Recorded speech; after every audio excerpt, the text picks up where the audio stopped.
Why do you spend 20 minutes crafting the perfect text message, but can't spend 2 minutes figuring out what you actually want? Have you ever asked yourself that? Let me be real with you. I spent 5 years being everyone's favorite person.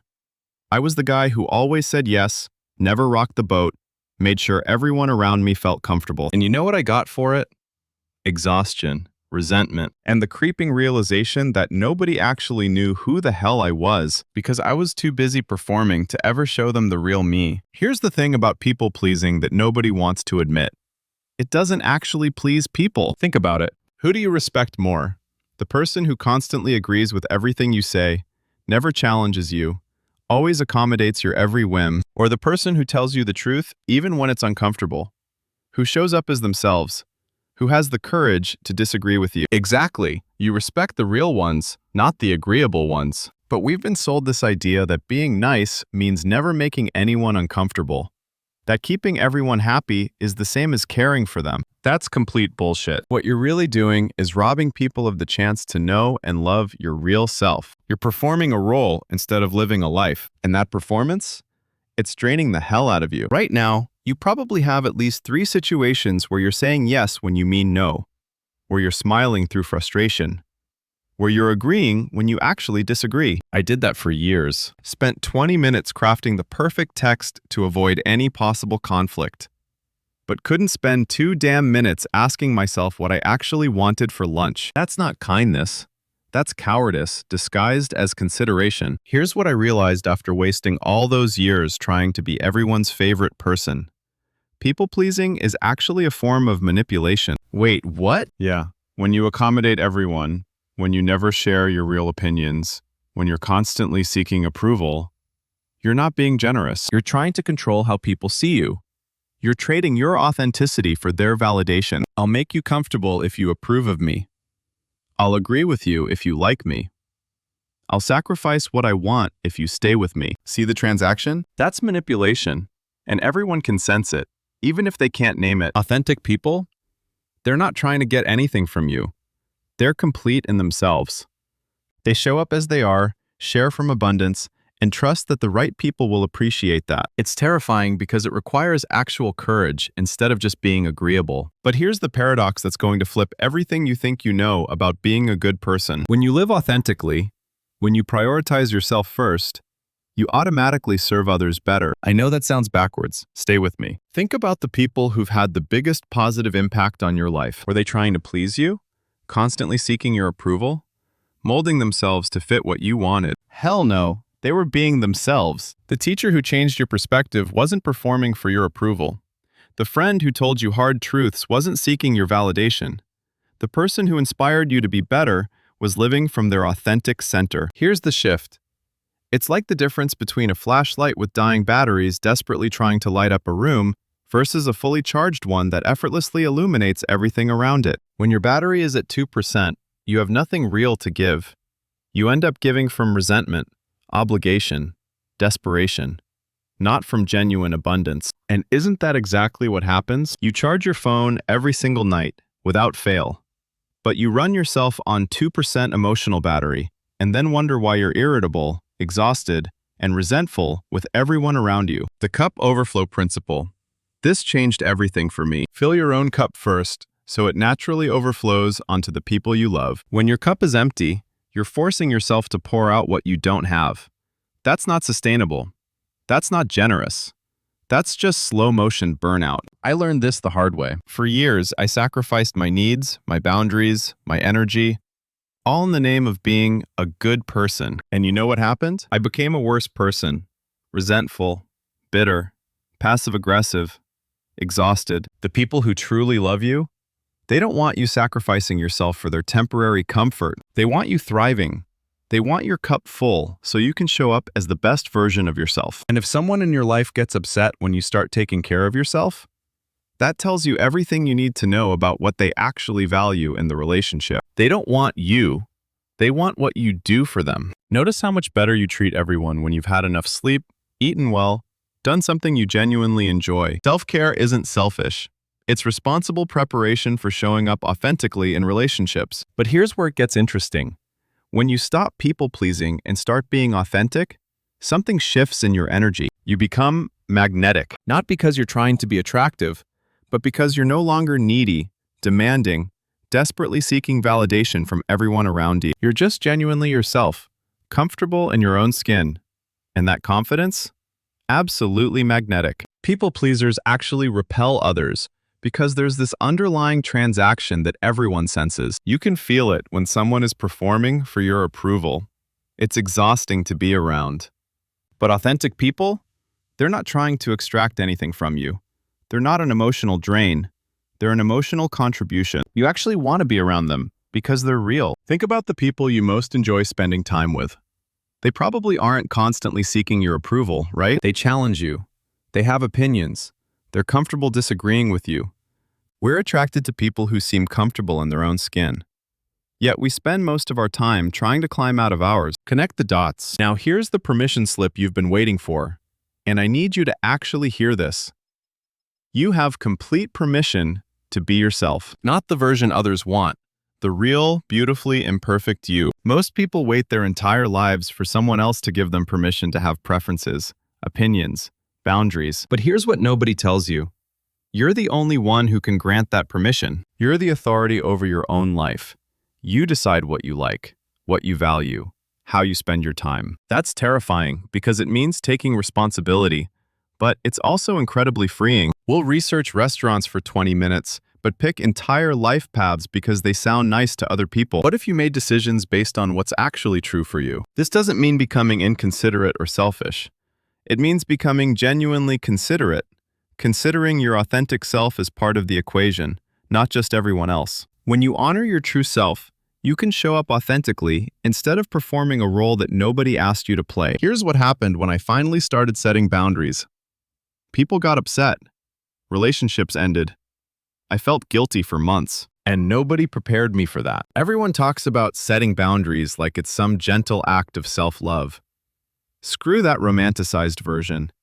Setting boundaries feels like hell at first. People who benefited from you having no boundaries will fight back. They'll call you selfish. They'll say you've changed. They'll guilt trip you. My mom didn't talk to me for 3 months when I first started saying no.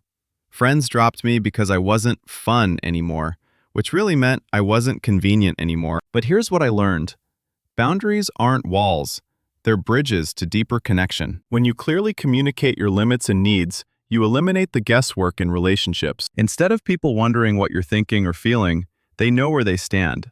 That creates space where authentic relationships can actually flourish. When you say no to what doesn't align with you, your yes becomes meaningful and trustworthy. People know that when you commit to something, you actually mean it, not just agreeing to avoid conflict. The most loving thing you can do for someone is be clear about who you are and what you need. This allows them to love the real you instead of some performance you're putting on. Your healthiest relationships? I guarantee they have the clearest boundaries. Now let's talk about responsibility, because this is where most people lose their minds. Here's the truth that will either liberate you or make you deeply uncomfortable. Almost everything that happens to you is a result of your choices. Even when you're a victim of circumstances, you're still choosing how to respond, what to focus on, what meaning to create from it. This isn't about blame. It's about power. When you accept complete responsibility for your life, you reclaim the power to change it. No more waiting for others to make you happy or create the life you want. We'll spend more time choosing Netflix shows than choosing how to respond to life's challenges. But every single moment, you're making choices about what to think, what to believe, what to focus on, how to act. Viktor Frankl figured this out in concentration camps. Even in the most extreme circumstances imaginable, we retain the power to choose our response. That's not motivational crap. That's psychological fact. When you embrace this responsibility, you become unstoppable because your happiness no longer depends on external conditions or other people's behavior. Look at any area of your life you want to change. I promise you'll find choices you can make right now to move in a different direction. Here's what I want you to do. Think of yourself as the CEO of your emotional energy. Like a good CEO, you need to audit where you're investing your resources. What activities and people drain your energy? versus what restores it. Most people are emotionally bankrupt because they keep investing energy in depleting activities and relationships. Then they wonder why they're exhausted all the damn time. We obsess over our phone battery, but completely ignore our emotional battery. When was the last time you actually checked in with yourself about what's draining you versus what's filling you up? Here's your audit. What activities and people leave you feeling more like yourself versus less like yourself?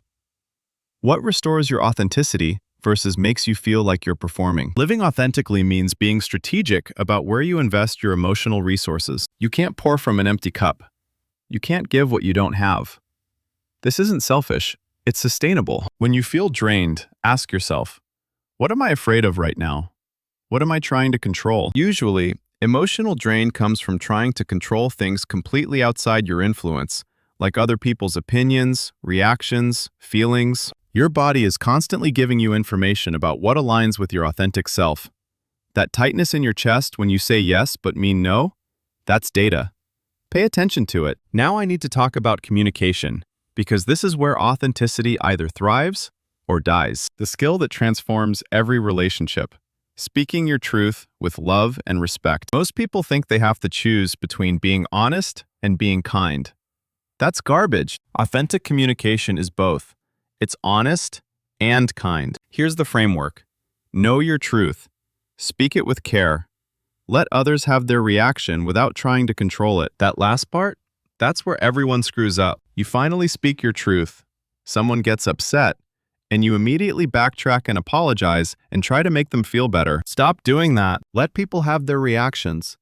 Their feelings are their responsibility, not yours. You can speak your truth kindly and still let them be upset about it. Communication effectiveness isn't measured by your intentions. It's measured by the feedback you get. If people consistently misunderstand you or get defensive, your communication needs adjustment. But that doesn't mean going back to people-pleasing. It means finding better ways to express your truth that serve the relationship rather than just venting your emotions all over someone. Your most satisfying conversations? I bet they involve someone speaking honestly about what actually mattered to them, not just saying what they thought you wanted to hear. Here's where this all gets practical. Living authentically isn't some one-time decision. It's a moment-by-moment practice of staying connected to your true self in real time. Most people live on autopilot, reacting from old patterns rather than responding authentically. You default to saying yes because that's what you've always done, not because it's what you actually want. Throughout your day, practice checking in. How am I feeling right now? What do I actually need? Am I acting from authenticity or from habit? These micro moments of awareness compound into a completely different way of living, but you have to catch yourself in the moment. We check our phones 50 times a day, but rarely check in with ourselves. What if you treated your inner state with the same attention you give to social media notifications? The goal isn't perfection. It's awareness. Each moment you recognize you're people-pleasing or disconnecting from your truth is a moment where you can choose differently. Use creative outlets as tools for staying connected to your authentic self. Music, writing, movement, art. These aren't luxuries. They're necessities for emotional regulation and authentic living. Right now, pause and notice what you're actually feeling and thinking. Not what you should feel. Not what would be convenient to feel. What's actually true for you in this moment? That's authenticity.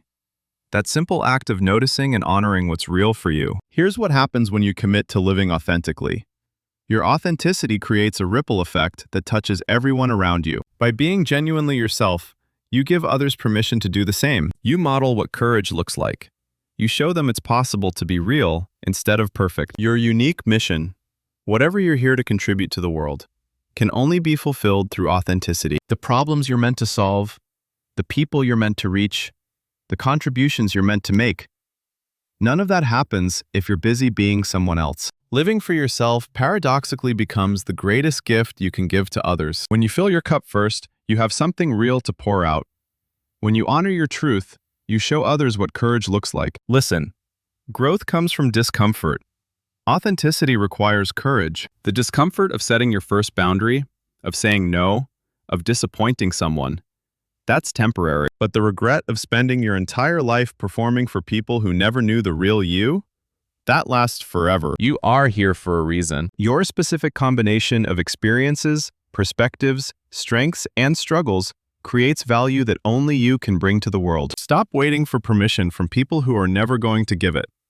Stop seeking approval from people whose opinion doesn't actually matter. Stop trying to be perfect when what the world needs is for you to be real. Start being honest about what you want. Start honoring your truth even when it's uncomfortable. Start living the life that's actually yours, not the one you think everyone expects you to live. The world doesn't need another person-pleasing people-pleaser performing for approval. The world needs you, the real, authentic, courageously imperfect you. Your authenticity is your gift, not because it makes everyone comfortable, but because it gives everyone permission to stop performing and start living. Do this. Choose one situation this week where you would normally people-please. Say what you actually think. Set a boundary you've been avoiding. Let someone be disappointed in you. Sit in the discomfort without apologizing or trying to fix it. That's the practice. That's how you build the muscle of authenticity.